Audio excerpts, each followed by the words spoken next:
Welcome to Listen with Equity. I'm Liz Daniels, and today I'm joined by equine and human touch practitioner Helen Duncan. Helen, a warm welcome to the show. Thank you very much for inviting me. Delighted to be here. It's an absolute pleasure. I can't wait to find out more about your journey. And people listening will have heard that I've just mentioned equine touch. But before we talk about that, could you tell us a little bit about yourself, Helen? Okay, right. So I have worked in Perth College for many, many years, and I took early retirement in 2017. As far as horses are concerned, my son started riding at the age of 9, so I was interested in horses, but hadn't really been involved at all. So I was coming into it as an adult. And we bought my son's first pony when he was 11. And then my daughter got interested and we got her a pony. And then I was with them all the time and decided that actually probably I should learn to ride as well. So then we bought another one. So before we knew it, we had three. And they were fantastic. They were fantastic ponies. And we had very, very little issue with them. And we had them for many, many years. Certainly the two geldings that we had until they were almost in their 30s, which was fantastic. And at that point, when they were older, I had been introduced to equine touch with one of our other local practitioners, Audrey Anderson, and she came and worked on my horses, and I was absolutely gobsmacked at the difference that I could see in them, even though they weren't being ridden very much at that time. So because I was taking early retirement from the college, I decided that I would go along, and there was a course in Fife, a lovely yard in Fife, a weekend course, and I went along and I was absolutely hooked. I hadn't had much to do with other horses than my own. So that was a bit of an eye opener. And because when we're taught the equine touch, we're also taught in the first instance how to practice the moves on each other. I got a real interest when I discovered there was a human version as well. But I stuck to the horses for about 6 years. COVID got in the way, so I wasn't able to continue until that kind of was beyond. Although that actually, looking back, did me a few favors because it meant I spent an awful lot of time studying. There is a theory element to becoming a practitioner. So it gave me an opportunity to look into saddle fitting and trimming and bridles and diet and management. And I spent a lot of time doing that. So once I got qualified, I then decided I was going to go down the human route as well, because the important thing about your horse being balanced is that the rider needs to be balanced too, because one can throw out the other. So although I don't do an awful lot of riders, but I do an awful lot of humans from various walks of life. So that's kind of how I got into it in a bit of a shortness there. I'm quite intrigued because most people take early retirement to enjoy their retirement, but you've just used that as a bit of a kind of a curveball to go in a different Yeah, well, direction. certainly wasn't planned. When I went to learn equine touch in the first place, it was to help my own horses, which is what equine touch was originally developed to do. It was to help horse owners to be able to work on their own horses. And that's what I went to do. But I think maybe because I came from an education background, I knew that if I decided to go down the practitioner route and had all the theory and stuff to do, I'm always hungry for learning, and I just thought it would really help me to learn a lot more, which it did. And as these things go on, before you know it, you're qualified, and then you're like, oh, so what am I going to do now? And So yeah, that's how that came about.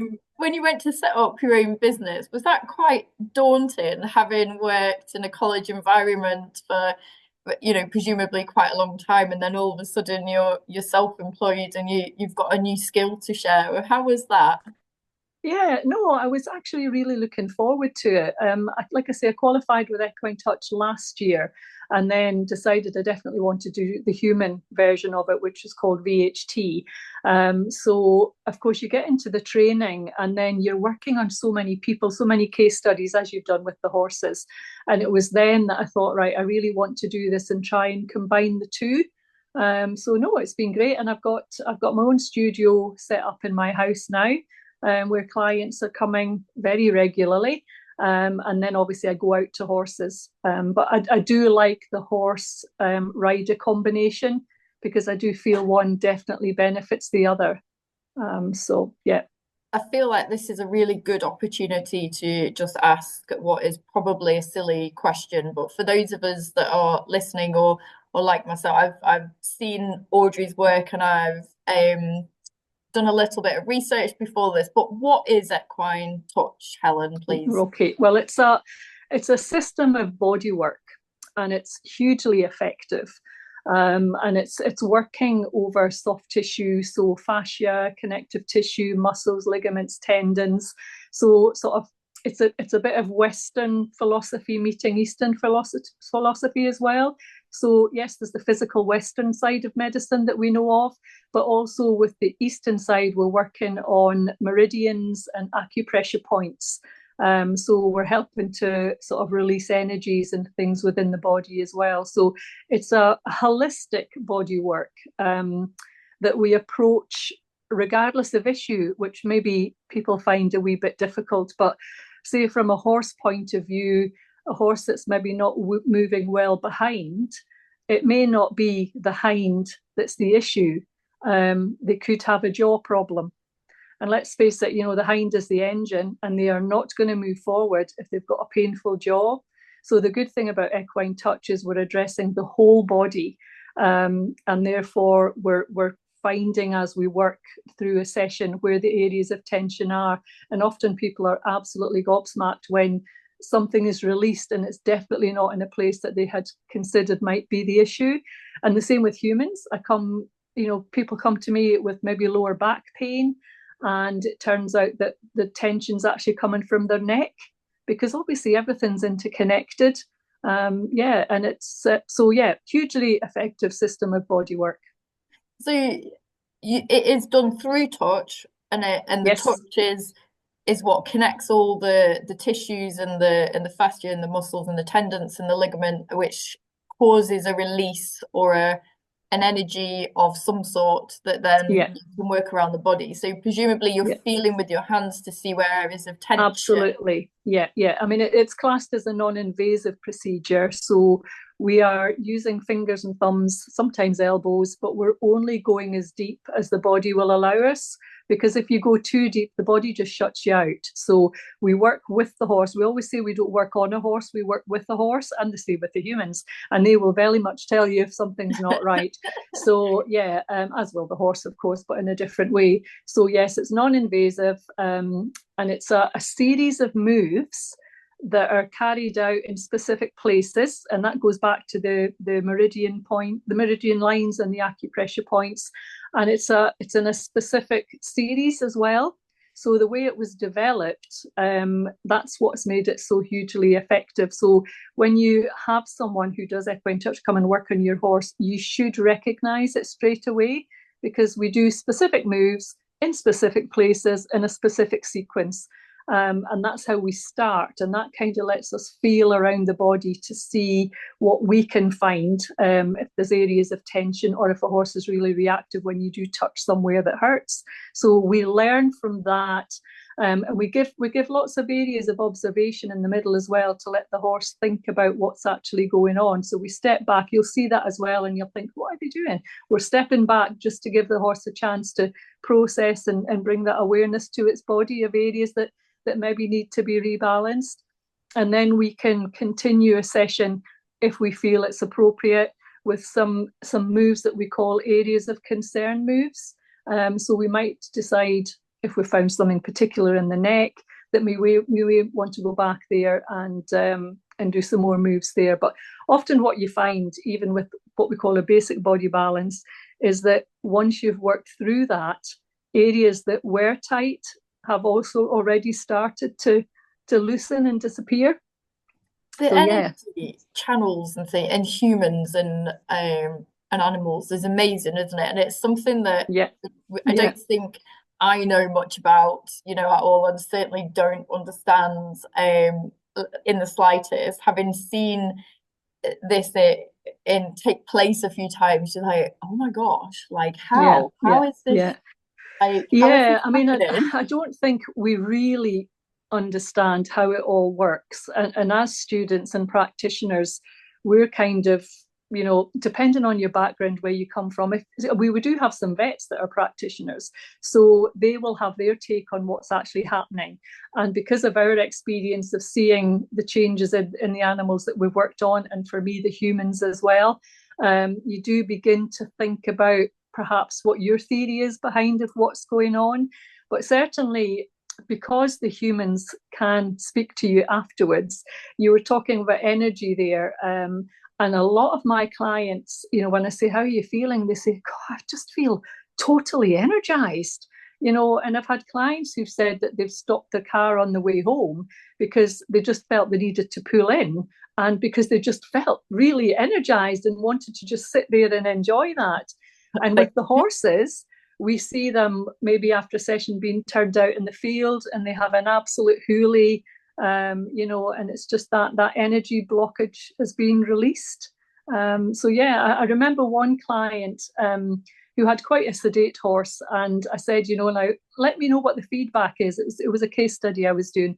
When you do turn them out, let me know if he has a catch. She went, oh no, no, you never, we never get anything like that. And that night I got a text message saying, oh my goodness, you should have seen him going out to the field. So yeah, it can really help to energize you. And a lot of my human clients are coming back very much on a regular basis because they just find it makes them feel so good afterwards, and they just want to keep coming back. So that's a nice thing. I think I could totally be like okay with any of this, with the energy levels increasing. I think, Yeah, absolutely. especially at this time of year. But I'm Yeah, interested as well between the link, which I love, between horse and rider and that energy and the working on both. When you get to work with both horse and rider, how do you think, Helen, that makes a difference? well, if you work, sometimes you find that if the horse is kind of blocking through the right side, when the horse has been ridden, and the rider will say, I'm just finding he's really blocked through the right side. And then you work on the horse and you say, oh yeah. There's often diagonal tension as well, so it could be coming from the left. And this again is where it goes back to that holistic approach, because we don't really know what's happening in the body. We just try to release what we can. But then you often find that the rider is blocked through the right side as well. So has the horse created the blockage in the rider, or has the rider created the blockage in the horse? And I just find that working on both is definitely going to, I think, give a better result for long term. I mean, there's obviously, with horses, we have all those other influences. So if the saddle's not right, if the bridle's not right, if the bit's not right, if the feet are not right, if the diet's not right, if the management's not right, these things are all influencing on the horse's body. So when I get an opportunity to work with the rider as well, I get an opportunity to explore all of that. So it's a whole package, really, which I think is really, really helpful for everybody. I do love what you've just, said. I quite often, yeah, it's the chicken and egg, isn't it? So from a Yeah, coaching point of view, or just go back to that, oh, they're not bending as well to the right. And then you look at the rider and you're like, well, you're actually, not sitting. And then yeah, it goes back to, is the horse, creating the rider? Is the rider creating the horse? Are they both then creating each other? And actually, over a period of time, it's just yeah, gradually got into the cycle. So I yeah. love it when you can work with both. Do you have some? I know you can't share necessarily kind of case studies, but do you have some examples of the kinds of things that you can use that it might be useful for to manage or support? Sorry, could you say that again? Yeah, so do you have some examples of the kind of issues that you could treat through equine touch, or you could Oh, right, help yeah, to manage or support, or is it yeah, injury yeah. based? Is it performance based? Right. Well, it's equine touch is for any horse. So it could be performed on very, very young foals, because obviously they're squished up inside the mother. And when they come out, a little bit of equine touch can help them. And older horses as well, even though they're not being ridden, if they're not in any work, you can help them because they're moving around in the field. Obviously, competition horses that are being ridden regularly, that repetitive strain injury could be released on a regular basis because it's going to create suppleness and willingness, and it can prevent injury. If you can keep the body working as it should be, then you're going to prevent injury. And again, going back to that Eastern kind medicine with the energy in the meridians, if the energy is moving correctly through the body, then you're going to prevent disease, or you can prevent disease, because each of these meridian lines are apparently linked to organs. So, you're keeping the whole body in the correct posture. So horses that are traveling to competition, I mean, we're beginning to learn, there's lots of research coming through now around horses, and how much it takes out of a horse just traveling in the trailer.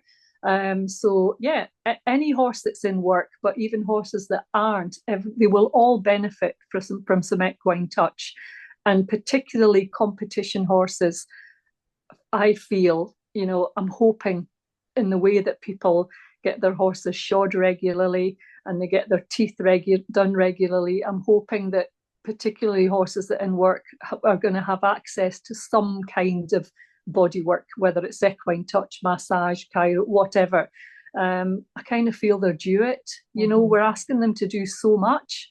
Yeah. So I think it's really important that regular work helps to keep them in shape, and like I say, prevents injury. Yeah, I totally love that ethos and buy in with it fully. I think if you are expecting your horse to, expecting is not the right word, but I suppose it is really, if you're expecting your horse to perform or to try, then we owe it to them to make sure that, the teeth are done and the vaccines are up to date and they're not sore and the saddle fits and everything else. And I do think they have a really good way of communicating when we listen, and sometimes absolutely, it's through other professionals that can come in, and especially when you build up a relationship with the horse, it's very useful to know what's normal for that horse as well, I think. That's right. Yeah, absolutely. Yeah, knowing your horse and knowing how it moves. I'm very fortunate that I have my horses in front of my house. They live out 24/7. And I've learned from them so much, just by watching them. And my Highland actually was in recently to get some dental work done. And he was away, he had to go down into the practice, and then he was home. And the next morning, normally they have their food, and then because I'm strip grazing at the moment, they go off to get some grass. But he was hanging around and hanging around. This was the day after the dental work, and he sort of came over to me, and he was kind of leading into me, and I was like, oh, this is interesting. So I didn't even do the proper equine touch body balance. I just started to do a few moves on him here and there, and the reactions I got from him were amazing, particularly when I started working around his jaw. I had intended to do it later in that day, but it was the fact that he was asking for it, which I thought was fantastic. And he did that for 3 mornings. And then after that, he hasn't bothered, and he just seems to be really happy again. So it's incredible how they know. And of course, because my horses know me so well, and vice versa, they come and ask when they're needing it. I've got a Welsh as well who cribs and has always cribbed since I got him, which causes a lot of tension right across his top line. And I can always see with him the way he's standing when he's needing some body work to help relieve those sort of hamstrings, etc., because that's where he tends to hold it all. And again, he will come up and push into me as if to say, just do that bit, just do that bit. So it's knowing your horse. You're right, knowing your horse and seeing how they move. I had a client recently who noticed her horse was tipping a back toe, a gelding, when he was peeing. He was stretching out, but he was tipping a toe. And I said to her, well, it sounds like he's got some sort of tension there. So went and did a session on him. And then she videoed, she went, can't believe this. He stopped doing it. So that's fantastic. So it's his reckon. I said, well done that you noticed that. That's fantastic. And even my son, Stephen, he rides quite a few horses, I think, as you probably know. Yeah. And he contacted me to say that he'd been riding recently, and he just felt that the horses were blocked in some way. And he said, every horse he got on was the same. He said, and then I realized it was probably me and not the horse. And right enough, he's been coming to me for some regular sessions and he's really benefited and he says he feels fine. So that's good. So yeah, it's recognizing maybe in yourself as well Yeah. as knowing your horse, knowing your own body. Yeah, absolutely. I think especially as riders, we carry lots of old injuries and things that you can't help Absolutely. but have Yeah, those yeah, things that you yeah, need to work on. And yeah, I'm always quite strict at making sure I have regular physio because I think my poor horse yeah, has to, has to yeah, carry that and cope with my weaknesses, of which, there are historically from kind of breaking myself and things, and I'm yeah, certainly not on my own in that situation. I know most of the yeah, people listening are probably like, yeah, I can relate to that. yeah, yeah, The joys of horses, but yeah, it's yeah, just fascinating. I absolutely love this, and I love exploring things that can't always be explained as well. The theories and about why we think, but it can't. Some things just can't be explained, and I yeah. quite like that as well. Yeah, I You, mean, I think that's what appeals to me.